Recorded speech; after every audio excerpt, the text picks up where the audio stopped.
선생님들의 각종 안 좋은 소식들 뉴스를 통해서 전해 들으시면서 내 아이가 학교에서 혹은 내가 선생님한테 실수한 부분은 없었나 돌아보는 학부모님들이 참 많으셨을 거예요. 일부 극소수의 학부모님들 때문에 상처받고 힘들어하는 선생님이 계시다면 그 외 대다수의 부모님들은 선생님들한테 정말 믿음을 주시고 선생님들한테 힘을 북돋워 주시는 그런 분들인데요.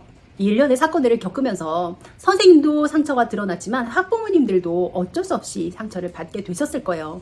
내가 건넸던 말 한마디가 혹시 선생님한테 상처가 되지는 않았을까? 조심스러운 마음이 생기고요. 학기가 시작이 되었지만 선생님한테 선뜻 상담도 무엇도 말 꺼내기가 참 어려운 요즘입니다. 대부분의 부모님들은요, 전혀 교권을 해치거나 선생님한테 상처 주는 분들이 아니었다는 사실을 잊지 않으셨으면 좋겠어요.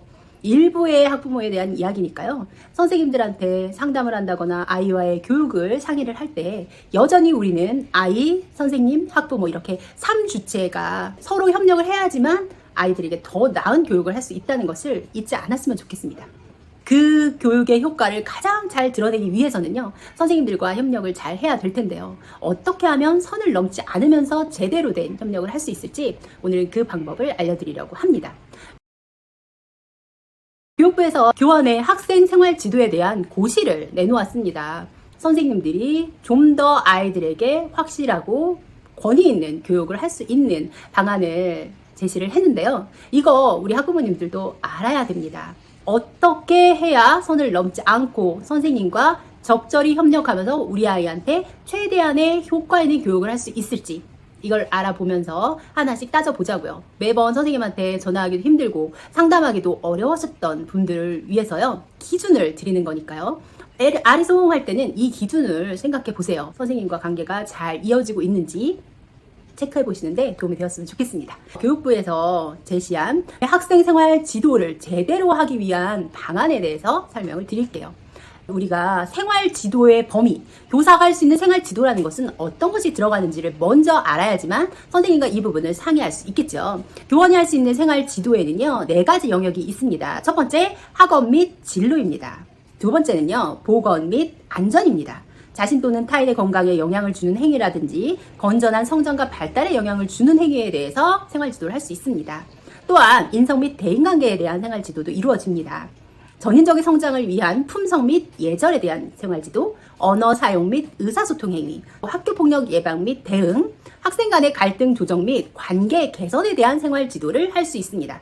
특수교육 대상이나 다문화 학생에 대한 태도나 인식에 대한 교육도 건전한 학교생활 문화 조성을 위한 생활지도를 할 수 있게 되어 있습니다. 이 부분에 대한 생활지도나 선생님의 멘트가 진행이 된다면 우리 아이에게 필요한 생활지도구나 라고 체크해 보시면 될 것 같습니다. 생활지도 방식 어떻게 바뀌는지 하나하나 꼼꼼하게 따져볼게요.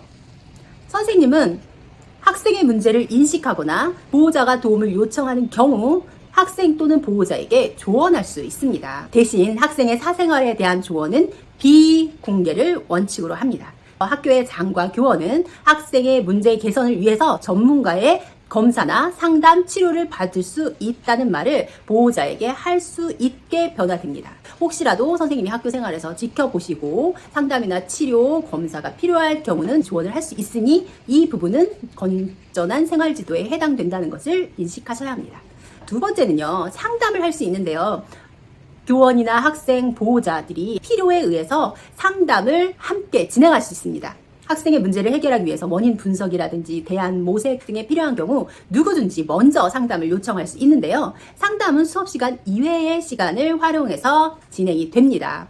진로전담 교사라든지 전문 상담 교사에 의한 상담은 학교의 장과 보호자 등이 상의해서 수업시간에도 진행을 할 수 있겠죠. 상담의 내용은요, 해당 학생이나 보호자 이외의 제3자에게 절대로 발설하지 않는 것을 기본으로 하고요.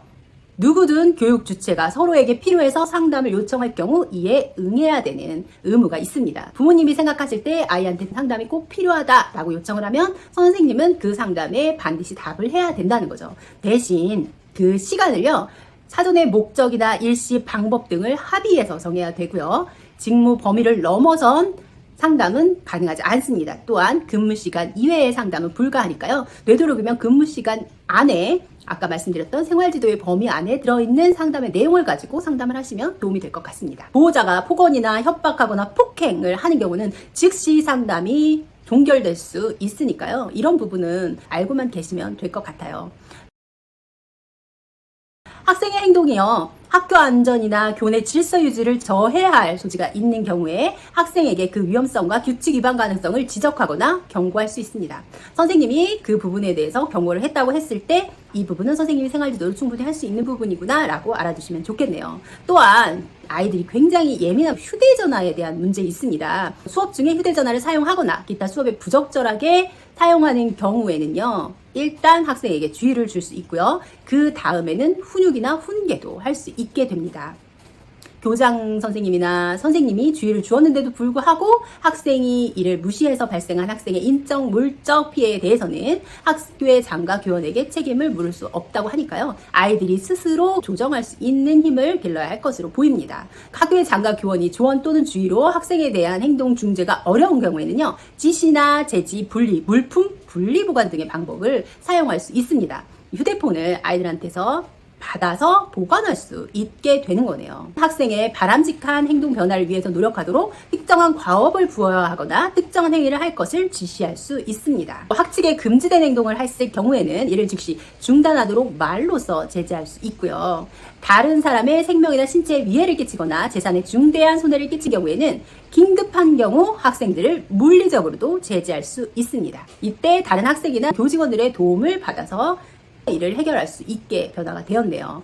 교육활동을 방해하는 학생들로 인해서 다른 학생들의 학습권 보호가 필요하다고 판단되는 경우에는요. 해당 학생을 분리할 수 있습니다. 내 아이가 방해 학생이 될 수도 있지만 대부분의 아이들은 방해를 받는 쪽에 해당이 되거든요. 어떤 친구 때문에 자기 학습권이 피해를 보게 되면 그 친구를 분리해서 나머지 친구들을 안전한 공간에서 안전하게 학습할 수 있도록 보장하기 위해서 이런 사안을 만든 것으로 보입니다. 무섭고 살벌한 분위기가 아니라 편안한 분위기에서 제대로 학습권을 보장할 수 있게 하는 거니까요. 교실에서 혹시라도 이런 일이 발생한다면 내 아이를 지킬 수 있는 조항이 되겠네요. 방해 학생의 경우는요. 수업시간 중에 교실 내에서 다른 좌석으로 이동을 한다든지 교실 내 지정된 위치로 분리를 한다든지 교실 밖에 지정된 장소로 분리를 한다든지 혹은 정규 수업시간 이외에는 특정 장소로 분리해서 관리할 수 있도록 변화가 됩니다. 또한 타인의 생명이나 신체 위해를 가할 수 있는 위험한 물건을 가지고 있다고 판단이 되는 경우에는요.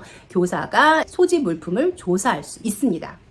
아이들을 조금 더 안전하게 보호할 수 있는 방법이 되겠죠. 조사를 통해서 위험한 물건이 나왔을 경우는 분리해서 교사가 그 물건을 보관할 수 있게 바뀌니까요. 다른 친구들이 방해를 받지 않고 위험하지 않은 환경에서 머물 수 있게 조항이 신설이 된 것으로 보입니다. 생활지도를 한 경우에는 교사가 학교의 장에게 보고를 하고요. 학교의 장이 학부모에게 이러이런 일이 발생되어 지도를 했다는 사실을 알려주게 되어 있으니까요. 부모한테도 당연히 이 사실이 전달이 되겠네요.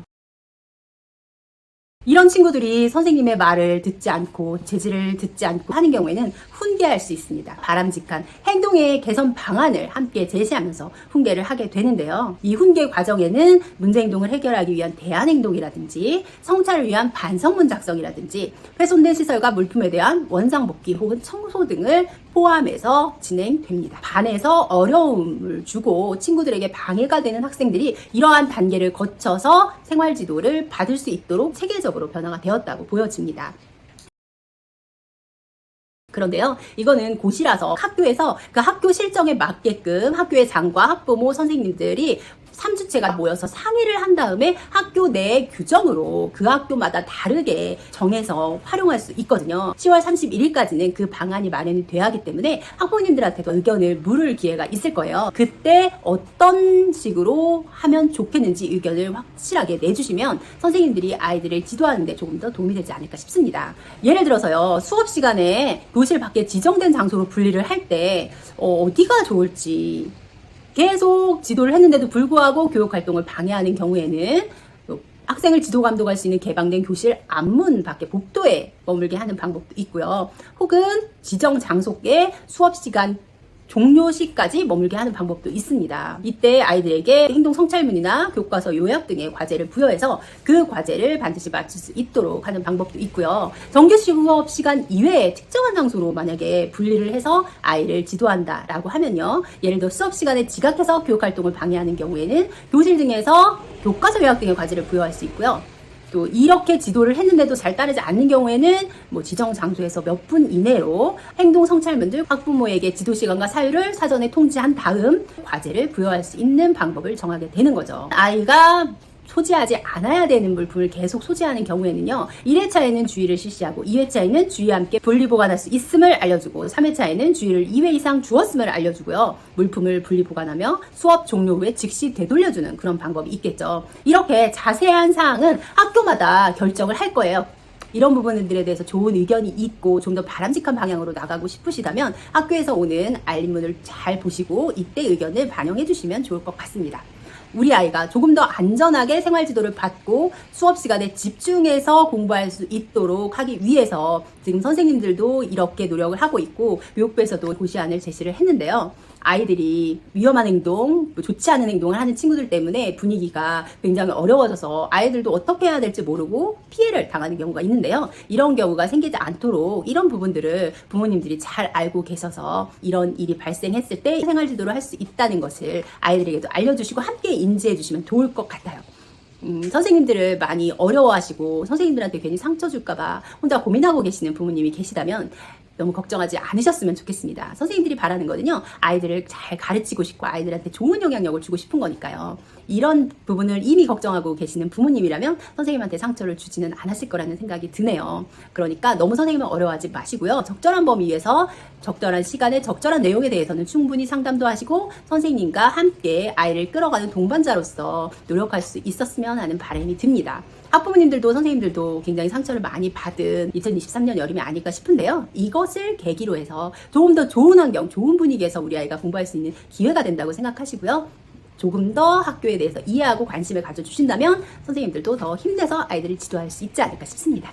오늘은요. 선생님 너무 어려워요. 학교 선생님들한테 이제 뭘 어떻게 할지 모르겠어요 라고 하시는 분들을 위해서 학교 교원의 생활지도에 대한 이야기 들려드렸습니다. 아이들의 생활지도 잘 이루어서 전인적으로 성장할 수 있는 그런 아이로 키울 수 있었으면 좋겠습니다. 중학탐구생활입니다.